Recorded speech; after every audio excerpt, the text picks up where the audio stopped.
Hi, I'm Eric Lambert. I'm a cloud infrastructure architect based out of Montreal, Canada. I'm here to talk to you about the lab, Automate Your VMware Cloud on AWS. So this lab is all about automating a VMware SDDC. So how to deploy the SDDC from an automated perspective. We will cover in this lab the PowerCLI method.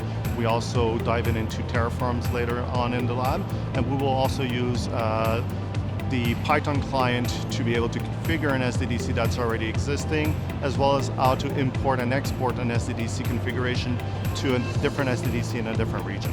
So this lab is targeted to general VMware Cloud on AWS users, but also those users that are looking for more advanced functionality in order to deploy a larger footprint environment in VMware Cloud on AWS. This lab was updated this year. We've introduced some new features like the Python client that was not there in the last year release.